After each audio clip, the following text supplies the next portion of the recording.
August 23, 1942, 1600 hours. The Volga River, Soviet Union. Lieutenant Wilhelm Hoffman of the 267th Infantry Regiment watched as 600 German bombers turned the sky black over Stalingrad. At 29 years old, a veteran of France and the drive to Moscow, he had seen many cities burn, but nothing like this. "We're going to walk through the ashes," his company commander told him. "The Führer wants this city by September 15. 3 weeks, Hoffman. Then we go home for Christmas." Hoffman wrote in his diary that night, "Stalingrad is in flames. The city is burning like a torch. Surely no one can survive this inferno. Tomorrow we enter the ruins and finish this war." He was wrong. What awaited the Wehrmacht in Stalingrad was not victory, but annihilation. This is the story of the bloodiest urban battle in human history, the place where Hitler's dream of empire died in the rubble of a Soviet city. The road to Stalingrad began in the spring of 1942, after the Wehrmacht's failure to capture Moscow. Hitler needed a victory to restore German momentum and secure the oil fields of the Caucasus. On April 5th, he signed Directive 41, Operation Blue, the summer offensive that would decide the fate of the Eastern Front. The plan was ambitious. Army Group South would drive southeast toward the Caucasus oil fields at Baku. Stalingrad, an industrial city on the Volga River, was initially a secondary objective, a place to secure the flank and cut Soviet supply lines. But for Hitler, the city's name made it irresistible. Capturing Stalin's city would be a propaganda triumph that would humiliate the Soviet dictator. General Friedrich Paulus was given command of the 6th Army, Germany's most powerful formation. 330,000 men, 500 tanks, 7,000 artillery pieces. Paulus was 51 years old, a meticulous staff officer who had helped plan the invasions of Poland and France. He was brilliant on paper, but had never commanded troops in combat. His subordinates respected his intellect, but questioned whether he had the ruthlessness needed for the Eastern Front. "Paulus is a fine planner," General von Seydlitz told a colleague, "but this war is no longer won on planning tables. It's won in the mud and blood. I'm not sure he understands that." The German offensive began on June 28, 1942. The initial advance was spectacular. Soviet forces, still recovering from the disasters of 1941, collapsed under the German onslaught. By August, the 6th Army had advanced 400 kilometers and was approaching Stalingrad. But the rapid advance created problems. German supply lines stretched across the endless steppe, vulnerable to partisan attacks. The Luftwaffe, which had dominated the skies in 1941, was now spread thin across multiple fronts, and the Soviets, though retreating, were not broken. They were trading space for time, preparing for the battle they knew was coming. Stalin understood the strategic importance of Stalingrad. If the city fell, the Volga would be cut, severing the supply route that brought oil from the Caucasus to central Russia. More importantly, the loss of a city bearing his name would be a devastating psychological blow. On July 28th, Stalin issued Order 227, not one step back. Retreat without orders was now punishable by death. The Red Army would hold Stalingrad or die trying. General Vasily Chuikov was appointed commander of the 62nd Army, responsible for defending Stalingrad. At 42, Chuikov was a hard-drinking, foul-mouthed brawler who had learned his trade in the brutal fighting of 1941. He understood that conventional tactics would not work against the Wehrmacht's superior firepower and mobility. "The Germans like to fight at a distance," Chuikov told his officers. "They use artillery and air power to destroy us, then send in their infantry to mop up. We're going to take that advantage away. We'll fight them so close they can't use their planes or artillery without hitting their own men. We'll hug them to death." This tactic, hugging the enemy, would define the Battle of Stalingrad. Soviet soldiers were ordered to stay within 50 meters of German positions, sometimes closer. At that range, German air and artillery support became useless. The battle would be decided by rifles, grenades, and bayonets in the ruins of the city. On August 28th, the Luftwaffe launched the most devastating air raid of the war. For 48 hours, 600 bombers pounded Stalingrad, dropping 1,000 tons of bombs. The city's wooden buildings erupted in flames. Firestorms created winds of 100 kilometers per hour, sucking oxygen from the air and incinerating everything in their path. An estimated 40,000 civilians died in 2 days. Natalia Kravtsova, a 16-year-old factory worker, survived by hiding in a basement. "The world ended that day," she recalled decades later. "The sky turned black with smoke. Buildings collapsed into the streets. People ran through the flames, their clothes on fire, screaming. I saw a mother carrying her dead child, walking in circles, not knowing where to go. Hell is not a place you go when you die. Hell is Stalingrad, August 1942. When the bombing stopped, the Germans expected to find a dead city. Instead, they found an army waiting for them. Chukov had evacuated most civilians across the Volga, but kept his soldiers in the ruins. The 62nd Army, 62,000 men, 100 tanks, 900 artillery pieces, prepared to defend every building, every street, every pile of rubble. On September 13th, the Germans launched their assault. The 71st Infantry Division attacked from the south, the 295th from the west, the 24th Panzer Division from the north. They expected to reach the Volga in 3 days. It took them 3 months, and they never made it. The fighting in Stalingrad was unlike anything the Wehrmacht had experienced. In France and Poland, battles were fought across open fields with tanks and artillery. In Stalingrad, battles were fought room by room, floor by floor, sometimes on opposite sides of the same wall. A German soldier could control the ground floor of a building, while Soviets held the second floor. Grenades were thrown through holes in ceilings. Soldiers fought with sharpened shovels when they ran out of ammunition. Sergeant Yakub Pavlov and 24 Soviet soldiers occupied a 4-story apartment building near the city center. For 58 days they held it against constant German attacks. The Germans threw everything at Pavlov's house: infantry assaults, tank attacks, artillery barrages, air strikes. Pavlov's men repelled them all, turning the building into a fortress with machine gun nests, sniper positions, and minefields. "We lost more men trying to take that building than we lost taking Paris," a German officer wrote in his diary. How is that possible? How can 24 men hold a building against an entire army?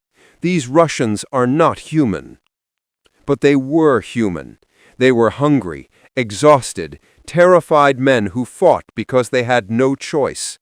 Order 227 meant retreat was death. Surrender meant death. The Germans rarely took prisoners in Stalingrad. The only option was to fight, and so they fought.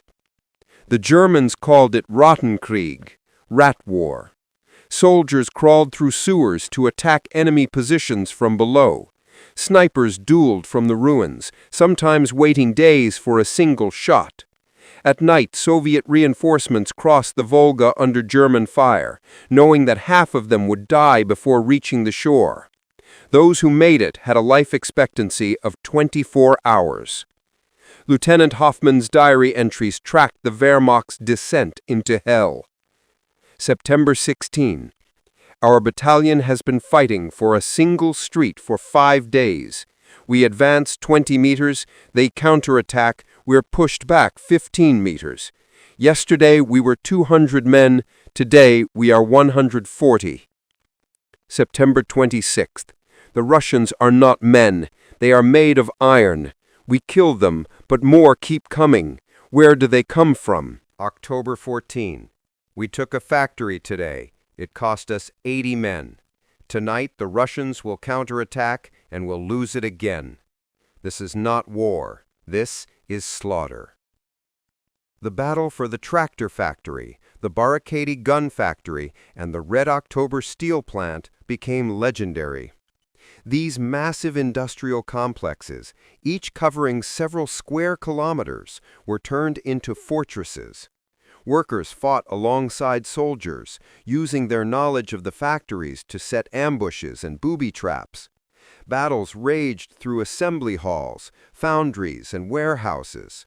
The Germans would capture a workshop in the morning and lose it by nightfall. Soviet sniper Vasily Zaitsev became a symbol of the defense. In the ruins of Stalingrad, Zaitsev killed 225 Germans, including 11 snipers. The Germans sent their best marksman, SS Standartenführer Heinz Thorwald, to hunt him. For days, the two snipers stalked each other through the ruins. Finally, Zaitsev spotted a glint of light reflecting off Thorwald's scope. One shot. Thorwald was dead. In Stalingrad, a sniper is more valuable than a tank, Zaitsev said. A tank can be destroyed by a mine or an anti-tank gun, but a good sniper, hidden in the ruins, can kill officers, machine gunners, artillery spotters. He can paralyze an entire company with fear. By November, the Sixth Army had captured 90% of Stalingrad. The 62nd Army was compressed into a strip of land along the Volga, in some places only 200 meters wide. German artillery on the western heights could hit any point in the Soviet-held territory. Chuikov's headquarters was in a bunker carved into the riverbank, so close to the front that he could hear German voices at night. "We're holding on by our fingernails," Chuikov told his staff. "But as long as we hold, the Germans are stuck here. Every day they waste in Stalingrad is a day they're not advancing into the Caucasus. We're the nail that's holding the entire German offensive in place." Chuikov was right. While the Sixth Army bled itself white in Stalingrad, the Soviets were preparing a counteroffensive that would change the course of the war. General Georgy Zhukov, Stalin's best commander, had been planning Operation Uranus since September. The plan was brilliant in its simplicity. Bypass Stalingrad and attack the weak Romanian armies protecting the German flanks. Encircle the Sixth Army and destroy it. On November 19, 1942, at 7:30 hours, 3,500 Soviet guns opened fire on the Romanian Third Army north of Stalingrad. The bombardment lasted 80 minutes. Then 900,000 Soviet soldiers and 1,400 tanks attacked. The Romanians, equipped with obsolete weapons and no anti-tank guns capable of stopping Soviet T-34s, collapsed within hours. The next day, the Soviets attacked south of Stalingrad. Again, the Romanians broke and ran. On November 23rd, Soviet pincers met at Kalach, 60 kilometers west of Stalingrad. The trap was closed. The Sixth Army, 330,000 men, was surrounded. General Paulus radioed Hitler. "Army encircled. Request permission to break out." Hitler's response was immediate. "The Sixth Army will hold Stalingrad. No retreat. Supplies will be delivered by air." It was a death sentence. The Luftwaffe promised to deliver 500 tons of supplies per day. the minimum needed to keep the Sixth Army fighting. They never came close. Weather, Soviet fighters, and the sheer distance made it impossible. On good days, the Luftwaffe delivered 100 tons. On bad days, nothing. The Sixth Army began to starve. Lieutenant Hoffman's diary entries became desperate. November 28. No bread for 3 days. We're eating the horses. The cold is unbearable. Men are freezing to death in their foxholes. December 8. Rations cut again. 200 grams of bread per day. That's 4 slices. How are we supposed to fight on 4 slices of bread? December 26th. Christmas has come and gone. No presents, no food, no hope. The Führer promised to rescue us. Where is he? Field Marshal von Manstein launched a relief operation in December. His panzers advanced to within 50 kilometers of the Stalingrad pocket. Paulus could have broken out to meet them, but Hitler forbade it. The Sixth Army stays in Stalingrad. Von Manstein's offensive stalled. The Sixth Army was doomed. Inside the pocket, conditions deteriorated into nightmare. Temperatures dropped to negative 30 degrees Celsius. Soldiers burned furniture, books, even their own uniforms to stay warm. Frostbite claimed more casualties than Soviet bullets. The wounded lay in unheated cellars with no medicine, no bandages, no hope. Amputations were performed without anesthesia. Men screamed until they died. Hunger was worse than cold. Daily rations dropped to 100 grams of bread, 2 slices. Soldiers ate rats, leather belts, even wallpaper paste. Dysentery and typhus swept through the ranks. Men became walking skeletons, too weak to carry their weapons. "We're not soldiers anymore," a German corporal wrote. "We're ghosts waiting to die." On January 8, 1943, the Soviets offered surrender terms. Paulus refused. Hitler had promoted him to field marshal. No German field marshal had ever surrendered. The message was clear: fight to the death or commit suicide. The final Soviet offensive began on January 10th. The Sixth Army, reduced to 200,000 starving, freezing men, could barely resist. Soviet forces advanced steadily, compressing the pocket. On January 31st, Soviet soldiers stormed Paulus's headquarters in the basement of the Univarg department store. Paulus surrendered. Hitler was furious. Paulus should have shot himself. He could have freed himself from all misery and ascended into eternity and national immortality, but he prefers to go to Moscow. The Battle of Stalingrad was over. Of the 330,000 Germans surrounded, 91,000 surrendered. The rest were dead. Of those 91,000 prisoners, only 6,000 would ever see Germany again. The Soviets had lost 1.1 million men, killed, wounded, or captured, but they had won. The strategic consequences were immense. The Sixth Army, Germany's most powerful formation, was destroyed. The myth of Wehrmacht invincibility was shattered. The initiative on the Eastern Front passed permanently to the Soviets. Germany would never again launch a successful summer offensive in the East. But the psychological impact was even greater. For the first time, Germans began to doubt they could win the war. Goebbels declared 3 days of national mourning. Cinemas and theaters closed. The German people, who had celebrated 2 years of unbroken victories, now faced the reality of catastrophic defeat. For the Soviets, Stalingrad was proof they could not only stop the Wehrmacht, but destroy it. The Red Army that had retreated in panic in 1941 had become a war machine capable of crushing the best Germany could offer. The road to Berlin was open. Decades later, a German veteran returned to Stalingrad, renamed Volgograd. He stood in the ruins of the tractor factory where his company had died. "We thought we were supermen," he said.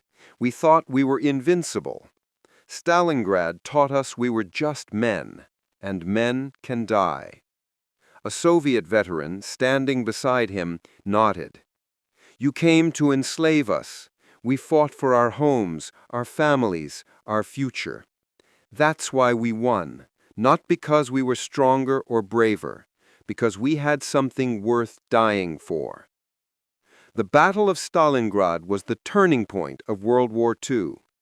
It was the place where Hitler's dream of empire died in the frozen ruins of a Soviet city. It was the place where the Wehrmacht learned that courage and skill were not enough when facing an enemy fighting for survival. It was the place where 2 million men fought and died for a city that no longer existed. In the words of Marshal Chuikov, spoken at the 20th anniversary, "Stalingrad was where we learned that no enemy, no matter how powerful, can defeat a people defending their homeland. The Germans came with their tanks, their planes, their belief in their own superiority. We met them with rifles, grenades, and the will to never surrender. That will was stronger than their steel. That is the lesson of Stalingrad. That is the lesson the world must never forget."